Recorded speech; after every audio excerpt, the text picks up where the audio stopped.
A gente vai dar continuidade às nossas aulas sobre o Brasil no século XIX, que é o tema que está aparecendo aí na tela, tá? Então, a gente fala sobre o primeiro reinado e o segundo reinado. Entre o primeiro reinado e o segundo reinado, nós temos também o período regencial, tá? Então, vamos lá. As habilidades é a mesma, né? É uma habilidade só, mas ela envolve bastante aspectos desse período que a gente está estudando, tá bom? Os materiais é o Caderno do Aluno, volume 3. E aqui a gente começa, tá?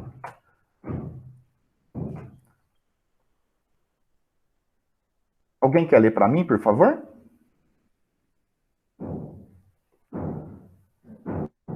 Tá todo mundo enxergando? Ninguém quer ler? Vai um parágrafo cada um. Eu leio, senhor. Sim, resolve aí vocês quem vai ler, então. Pode ler, Du. Não, pode ler se quiser, tudo faz. São 3. Não, pode ler. Geralmente eu participo mais das aulas. Você quase não participa. Pode ler. Isso Vai aí. o Edu, a Ana Lívia e eu. Pode Então ser? vai. Pode ser. Parágrafo? Sim. Tá. A instauração da primeira Constituição brasileira, outorgada em 1824, estabeleceu alguns pontos, tais como... Aí, espera só um pouquinho.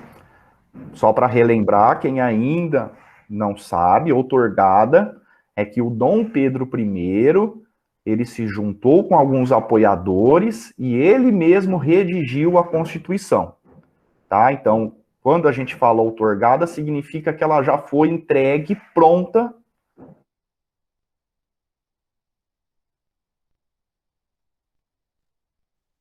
Senhor, o senhor mutou seu microfone. Professor, você montou seu microfone. Uai. Professor? Rodrigo. O que aconteceu, mano? Professor? Prof? Será que caiu, mano? Será que a net dele caiu, Céu? Eu acho que ele não tá Eu achei ouvindo que era na eu. live, não.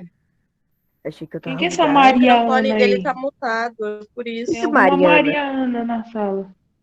Tô vendo. Ah, mano. Mas era pra ele estar escutando nós. Ou o fone dele quebrou, senhor. Aposente. Não, mano, mas a Nossa. câmera dele parou de funcionar do nada, velho. Verdade. Mas agora voltou. Não, é porque foi lá pra baixo. Pra mim tá mostrando ele. Pra mim também. Deu algum Professor, problema? Também, só que ele só Ah, tá sim. falando, mas eu acho que Tinha ele mutado. não tá ouvindo nós, não. Professor? Tá, aonde que parou? Onde que eu parei, gente? Não Ó, sei. tem não uma tô Maria escutando. Ana aí, ó. Tem uma Parou Maria quando Ana aí. eu tinha acabado de ler o como. Tenhas Maria. uma Maria Ana, prof. Não, mas eu não... Eu não deixei nada? Tá bom, eu vou tirar então, tá? Tá de sacanagem mais um.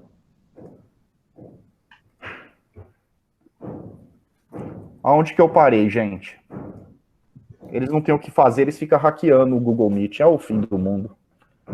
Eu tava explicando o que era outorgada. Isso, se usasse a inteligência para o bem, né? Já começa logo cedo usando a inteligência para a corrupção, né? Bom, outorgada é quando você oferece a Constituição pronta.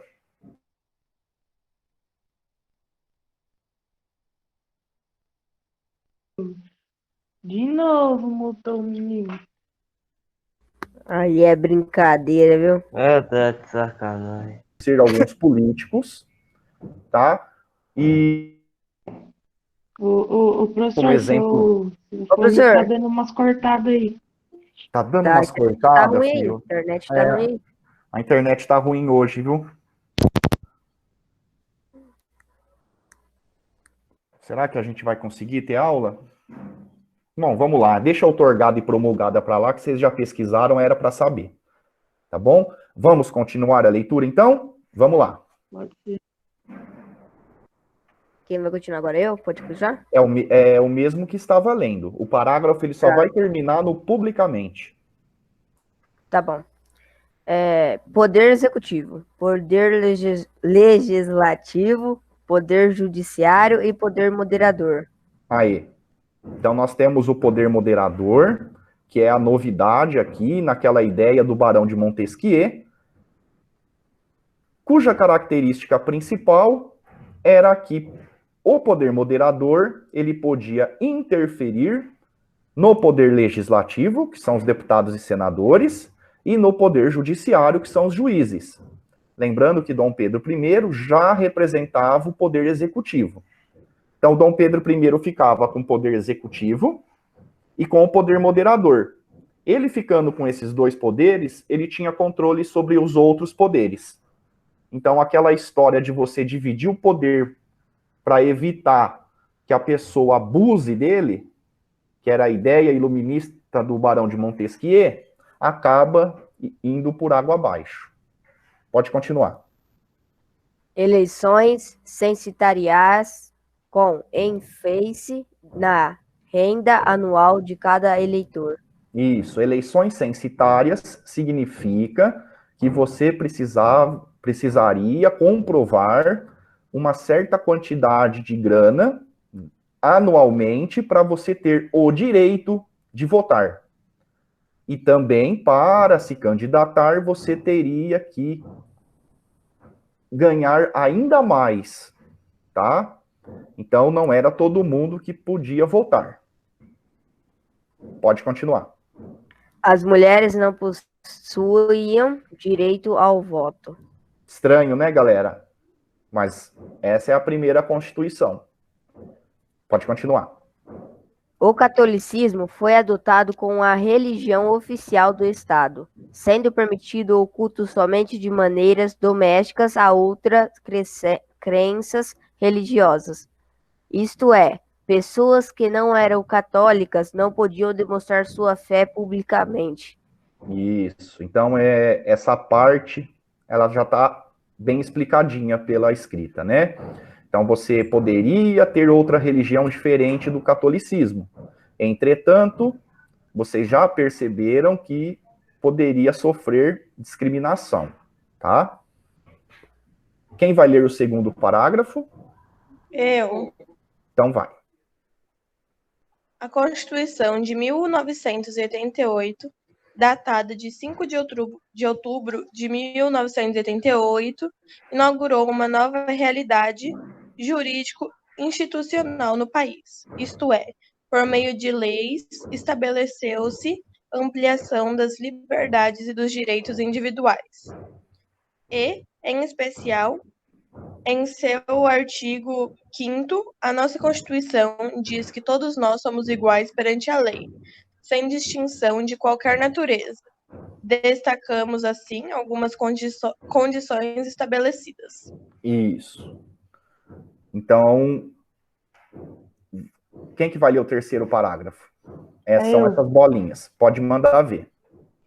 É inviolável a liberdade de consciência e de crença, sendo assegurado o livre exercício dos cultos religiosos e garantida, na forma da lei, a proteção aos locais de culto e suas liturgias.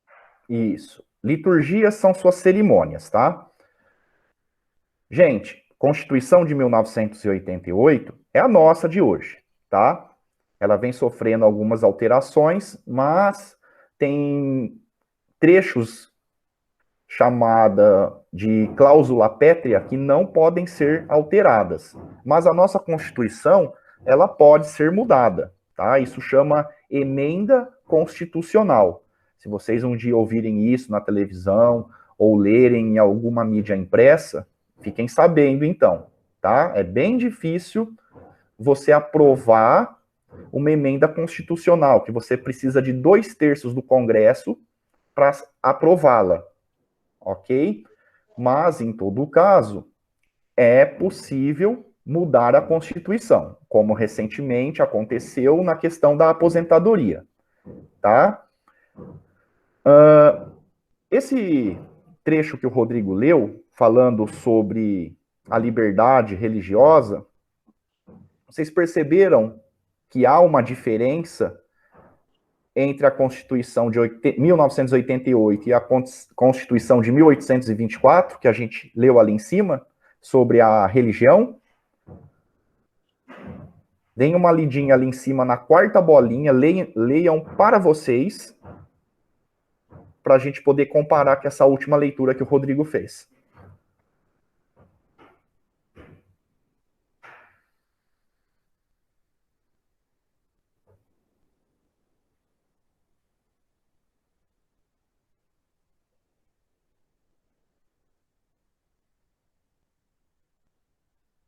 Leram? Tem diferença? Sim. Sim. Qual? Que uma não a de cima não aceitava outras religiões ou os outros pensamentos, a não ser o que o governo implantou, no caso, né? E a de baixo eles não podem violar a liberdade de consciência das pessoas. Isso. Na parte de cima, vale ainda lembrar que você tinha que exercer a sua crença religiosa, a sua fé, somente dentro de casa, se não fosse católico. Tá? Então, por exemplo, você não ia encontrar na rua, nas cidades, um templo de outra fé que não fosse católica.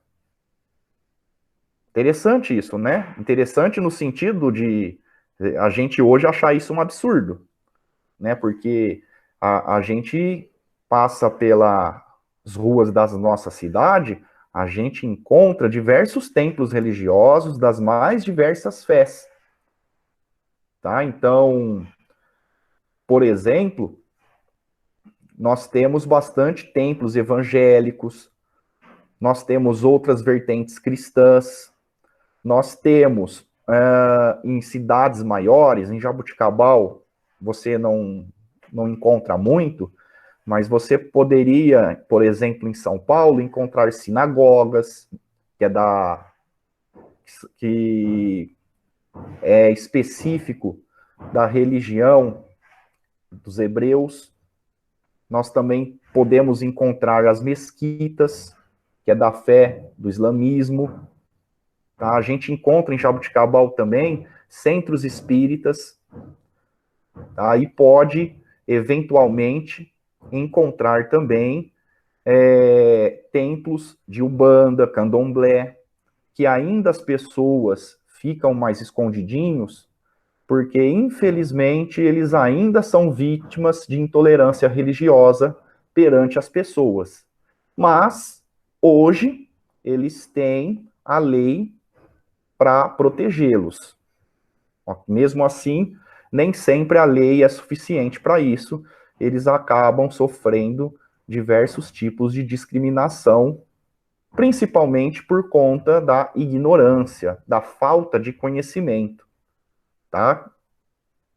Afinal de contas, esse assunto não era tratado assim nas escolas de 10, 15, 20 anos atrás. Ainda hoje, muitas escolas, muitos professores entendem que isso é um tabu que não tem que ficar discutindo entre os alunos. Né? Aquela história que a sociedade sempre defendeu que religião não se discute. Muito pelo contrário, gente. Religião se discute no sentido do diálogo produtivo. Né? Obviamente, se for sair briga, então já não é mais discussão, é briga, é conflito. Não pode. Tá? Mas religião, política e futebol, desde que não haja nenhum dos lados dispostos a brigar, eu entendo que pode haver sim diálogo, conversas, sempre de forma construtiva.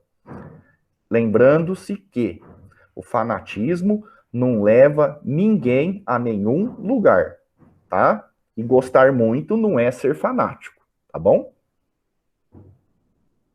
Certinho? Querem falar alguma coisa sobre isso? Então vamos continuar. Rodrigão, lê lá a segunda bolinha, por gentileza. É assegurado o direito de resposta proporcional ao agravo, além da indenização por dano material, moral ou à imagem. O que será que isso significa? Que é da nossa Constituição. Tem se falado muito disso ultimamente. O que é um direito de resposta? Oi, fala, Eu Ana. acho que é tipo assim, senhor. Se alguém ferir, por exemplo, bater em alguém por causa de religião, ou quebrar um carro, aí tem que indenização por dano material. Tem que pagar o que ele quebrou. Sim. Mas nesse ponto está falando direito de resposta. O que seria isso? Acho que é um direito de se defender, né? Se defender do quê? Do que as pessoas falam, dos preconceitos. Isso mesmo. Olha, gente, essa bolinha, ela está muito associado à liberdade de expressão, a liberdade que a Constituição do Brasil nos dá em falar aquilo que a gente pensa, tá? Só que a gente não é tão livre para falar o que pensa, porque nós temos limites também definidos por lei. Ora, eu não posso chegar e falar que alguém é bandido, que alguém é assassino, que alguém é um estuprador, sendo que eu não tenho provas para isso. Aliás, mesmo eu falando e tendo prova, eu vou responder, porque isso tem que ser levado à justiça. Você não pode chegar lá no Facebook, por exemplo, e ficar falando assim de uma pessoa qualquer que ela é uma pessoa que cometeu algum ato de banditismo. Você não pode fazer isso. Tá? Você não pode chegar, por exemplo, colocar no Facebook uma postagem que fala sobre racismo. Por exemplo, eu acho que todos os homossexuais, que aí no caso não é racismo, né? É outra coisa. Mas como exemplo, eu acho que todos os homossexuais têm que morrer porque eles não prestam, eles sujam a sociedade, não sei o que lá. Você escreve um monte de barbaridade. Se você fizer isso, a pergunta é: você está exercendo a sua liberdade de expressão ou será que você está atingindo a imagem de um grupo de pessoas? Você está atingindo a imagem de um grupo de pessoas. Então, isso significa que nós não temos uma liberdade 100% de falar aquilo que a gente pensa. Porque às vezes a gente fala aquilo que pensa e isso machuca outras pessoas, prejudicam outras pessoas. Já pensou, você coloca lá na internet, determinado político, ele é bandido e roubou lá da prefeitura, por exemplo. Cara, sinto muito, você não pode escrever isso. Como que você vai falar que a pessoa roubou? Né? Você tá causando um dano à imagem da pessoa. Você só pode fazer isso se a pessoa tiver sido condenada, por exemplo.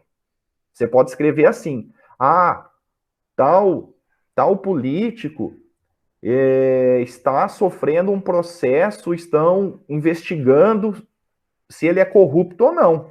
Fiquem espertos, hein, pessoal, para votar nesse cara de novo. Está vendo? Você já está tomando um cuidado. Você não está falando que a pessoa é alguma coisa. Senão ela pode te processar. E você, mesmo a pessoa sendo culpada pela justiça 3 anos depois, você pode ser condenado a pagar uma indenização para essa pessoa até que você prove o contrário.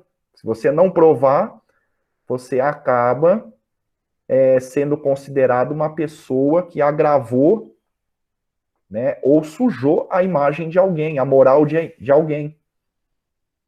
Tá? Vocês entenderam como que a gente não pode achar que tudo pode ser justificado pela liberdade de expressão? Porque a nossa expressão tem um limite e ela não pode exceder a imagem, a moral ou alguma questão material de outras pessoas. Então a gente tem que tomar muito cuidado com isso, tá? Eu conheço amigos que não tomaram cuidado ao escrever alguma coisa em mídias sociais e a outra pessoa que foi alvo desse meu amigo processou meu amigo e ganhou, porque ele escreveu coisas que não deveria escrever e o juiz entendeu que isso manchou a imagem da pessoa que ele falou. E com razão, na verdade. Tá? Então, você não pode escrever uma coisa que pode atingir a reputação dos outros ou das instituições. Tá? Então, tem muita gente hoje querendo uma intervenção militar, instaurar uma ditadura militar, falando que, por exemplo, o Supremo Tribunal Federal, eles não deveriam existir, aquelas coisas todas, né? Aí fala um monte de barbaridade. Essa barbaridade está sendo julgada por essas pessoas. Porque quem falou, fala, não, é liberdade de expressão. Eu estou falando o que eu penso, a Constituição me dá essa possibilidade. Só que na própria Constituição, nos códigos criminais, códigos civis, que são as leis, né? Tem outros também, eles colocam limites nisso. Né? Então, por exemplo, o Supremo Tribunal Federal, que é onde fica aqueles juiz que a máxima instância do judiciário brasileiro, que fica lá em Brasília, é uma instituição.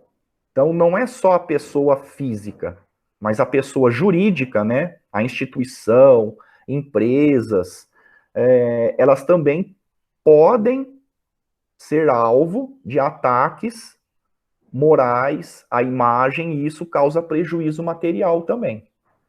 Tá, gente? Então, é muito importante que a gente entenda que a nossa liberdade de expressão, ela tem limites. Tá bom? Professor, o que aconteceria se a gente voltasse a ser... Esqueci o nome agora. Você acabou de falar. Voltasse a ser... Que os policiais, as guardas, assim, voltassem a dominar, assim, o governo. Ah, Esqueci ditadura, agora. né? Se voltasse a ser uma ditadura. Eloá, se eu entrar nesse assunto agora, a gente vai demorar muito. A sua pergunta é linda, maravilhosa, mas eu vou cometer um pequeno agravo à sua curiosidade. O ano que vem vocês vão aprender isso, tá? Tá bom. Então, como é um conhecimento muito complexo e amplo, a gente melhor deixar para o ano que vem. Se você tiver curiosidade, dá uma procuradinha na internet. Fala lá para o Google o que aconteceria se hoje o Brasil fosse uma ditadura. Então, você tem gente que defende e você tem gente que é contra. A Constituição brasileira diz que não pode acontecer isso. Tá? A nossa lei proíbe isso. Tá bom? Mais alguém quer falar alguma coisa? Nós temos meia horinha de aula passadas. Vocês estão entendendo, gente? Queria saber se vocês entenderam isso que eu falei, que esse é um dos pontos principais aqui da nossa aula, que a gente acaba associando o passado com o nosso presente. Lembrando que essa liberdade de expressão, ela, com o passar do tempo indo para trás, ela não existia isso. Tá? Isso foi um processo que as pessoas foram conquistando aos poucos. E até hoje, muita gente não pode falar exatamente aquilo que pensa, tá? Mas a gente vai melhorando. Vamos criar umas hipóteses. Quem quer ler esse texto para mim? Professor, eu posso só interferir rapidinho? por causa que, não sei se o senhor percebeu, mas eu saí. Foi por causa que a minha internet não estava funcionando muito bem e eu não estava conseguindo entrar. Tudo bem, tranquilo. Depois eu posso vou deixar gravado, depois você volta na parte que você perdeu e dá uma ouvida aí, se você quiser trocar uma Não, ideia beleza, pelo Zap. Pode deixar. Ô, professor, qual que é para ler? Esse daqui, ó, Criando Hipóteses. Posso Pode ler tudo, pode. Criando hipóteses, leia o texto. A economia cafeeira se consolidou durante o segundo reinado como o principal meio de produção da economia brasileira. Peraí, isso. Ô, gente, aqui tá falando que o café se tornou o principal ponto da economia brasileira, nesse período que a gente está estudando do Império. Qual que era o produto principal antes do café? Açúcar? Isso, o açúcar, tá? A cana de açúcar para fazer açúcar, lembrando que na época não tinha etanol, tá? Apesar de ter aguardente, ter álcool, né? Os caras tomavam as pinguinhas da vida, né? Pode continuar, por favor. As zonas produtoras de café do Brasil nesse período foram 3. Vale do Paraíba, Rio de Janeiro, São Paulo, Oeste Paulista, São Paulo e Zona da Mata, Minas Gerais. A Isso. produção de café aconteceu primeiramente no Vale do Paraíba, utilizando-se principalmente de trabalhadores escravizados. Inclusive, à medida que o número dos escravos foi sendo reduzido no país, as regiões produtoras de café tornaram-se grandes compradoras de escravos. O Oeste Paulista utilizou a princípio a mão de obra escrava, mas ao longo da década de 1880, essa foi substituída pelos imigrantes que passaram a chegar esse grande volume no país. Isso. Então, aí eu coloco uma reflexão para vocês. Se você fosse um barão do café era o nome que eles davam aos grandes produtores de café do estado de São Paulo, tá? Então, é aquele fazendeiro podre de rico, tá? Então, se você fosse um barão do café, o que o levaria a substituir a mão de obra escrava por outra? Porque o texto fala que no início se utilizou a mão de obra escrava e depois foi substituída. Claro que não aconteceu de uma vez, foi um processo, né? É um processo longo, de pouco em pouco, né? Que teve períodos em que essa substituição foi mais importante, ela foi maior, tá? Mas aí a gente vai ver um pouquinho mais para frente algumas atividades ou as próprias aulas do Centro de Mídias. Vai falar mais sobre isso. Mas, seja como for, o fato é que a mão de obra escrava foi substituída por mão de obra de imigrantes. Se você fosse, então, um barão do café, um grande produtor de café da época, por que você substituiria o escravo pelo imigrante? Lembrando que o imigrante, trabalhador livre, tá? Então vocês vão me criar uma hipótese. O que vocês acham? Pensa aí e fala. Ô, professor, é só uma hipótese também que eu não acompanhei todo o resto da aula, mas eu acredito que por conta dessa pressão para abolir a escravidão que estava tendo na época do Segundo Reinado, então eles devem ter preferido substituir a mão de obra por algo que eles ainda fosse útil. Isso, tá certo. Mais alguém quer falar alguma outra coisa? Professora, eu imagino assim, exemplo, os escravos, eles fugiam, eles eram levados para lá contra a vontade deles, mas já os imigrantes, eles viam pela própria vontade para poder melhorar de vida. Então, as outras pessoas podiam aproveitar disso para poder fazer os imigrantes ficarem nas terras, mesmo que eles não fossem muito bem pagos, mesmo assim eles não iriam tentar ficar fugindo e não precisavam de pessoas vigiando. Isso, também tá certo. Quem mais quer falar? Olha só como que vocês estão criando hipóteses que têm a ver. Mais alguma participação? Olha, gente, a substituição da mão de obra escrava pelo trabalhador livre, como eu disse para vocês, foi um processo longo. Nesse processo, muitos imigrantes chegaram ao mesmo tempo que havia escravidão no Brasil. Só que a escravidão no Brasil, como vocês vão ver mais para frente, e eu vou explicar melhorzinho sobre isso depois, foi acontecendo no Brasil movimentos abolicionistas e o governo foi, aos poucos, através dessa pressão de abolicionistas, essa pressão das revoltas de escravos que estavam estourando por todo o Brasil, e também pela pressão internacional pelo fim da escravidão no Brasil, aos poucos, o governo de Dom Pedro II foi editando leis que foi minimizando a escravidão no Brasil. Por que minimizar? Porque a primeira lei que teve, que a gente vai ver daqui a pouco, foi a Eusébio de Queiroz, que proibiu a vinda de escravos para o Brasil. Não terminou com a escravidão, mas proibiu o tráfico de escravos. Claro que teve outras leis, a Bill Aberdeen, entre outras, que a Inglaterra pressionou. Mas como vocês já aprenderam, né, foram leis para inglês ver. Ou seja, não foi cumprido. Tá? Mas, efetivamente, a primeira grande lei que impactou na escravidão foi a Eusébio de Queiroz. Depois, teve outras leis que foram sendo editadas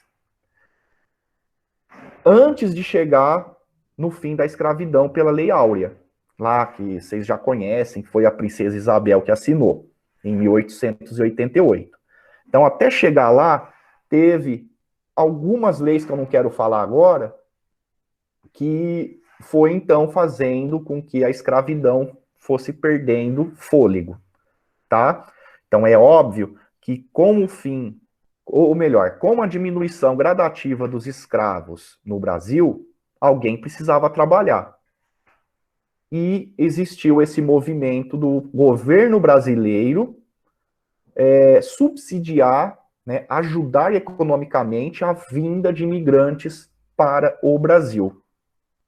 Tá? Isso teve várias características diferentes, tá? Que vocês vão ver mais para frente, em detalhes. Tá?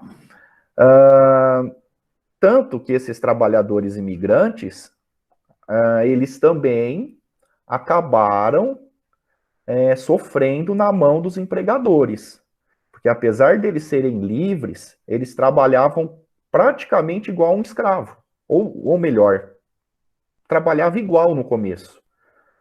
Até que eles também começaram a se revoltar pelas próprias condições. Os países de origem começaram a falar para o Brasil, meu, que isso?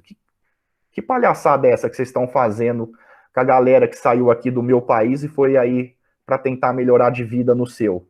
Né? Porque a Europa passava por várias guerras de unificação, vários conflitos, crises econômicas, onde muita gente ficava pobre, eles acabaram vindo para o Brasil tentando a sorte mesmo, tá? Então foi um processo recheado de acontecimentos que a gente vai ver mais para frente através de um texto, tá bom? Mas nós chegamos à conclusão da hipótese que nós precisaríamos levantar. Deixa eu ver aqui o meu tempo. Estamos ficando sem tempo. Vamos mais rapidinho. Vamos lá, gente. Próxima hipótese. Vou ler para vocês, tá bom? Desde os tratados de... Estão me ouvindo? Galera? Sim. Tá. Sim. Desde os tratados de 1810, o Brasil praticava uma discreta taxa de 15% sobre os produtos importados. Então, vocês lembram disso lá quando a gente estudou sobre os benefícios que o Brasil deu à Inglaterra. Ao longo do tempo, essa alíquota permitiu que um grande volume de mercadorias, principalmente da Inglaterra, dominasse uma gorda fatia de nossas atividades comerciais. Com o estabelecimento da tarifa Alves Branco, os produtos importados que não tivessem equivalente no país sofreriam uma taxação de 30% sobre o valor do produto. Ou seja, se viesse algum produto que o Brasil não tinha, pagaria 30%. Dos 15% foi para 30%. Continuando. Os produtos que tivessem concorrentes semelhantes ou iguais, por exemplo, café, açúcar, tecidos e assim por diante, viriam a sofrer uma cobrança que poderia variar entre 30% e 60% do valor da mercadoria. Tá vendo? 30% e 60%, né? De 30% a 60%. Então, gente, quando um governo aumenta as tarifas de importação, ou seja, dos produtos que saem de outro país para chegar no Brasil, essa taxa, esse valor desse imposto acaba sendo repassado ao consumidor. Então, o produto importado acaba ficando mais caro. E isso faz com que muitas pessoas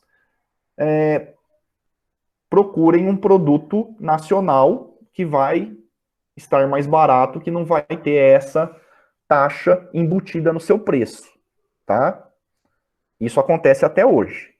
Aí, levantando a hipótese, se você fosse um fabricante de tecidos no Brasil, a tarifa Alves Branco de 1844 beneficiaria ou prejudicaria sua fábrica?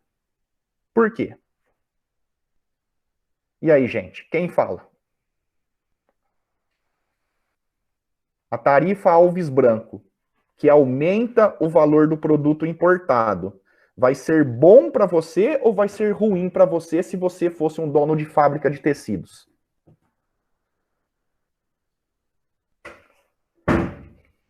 Não entenderam?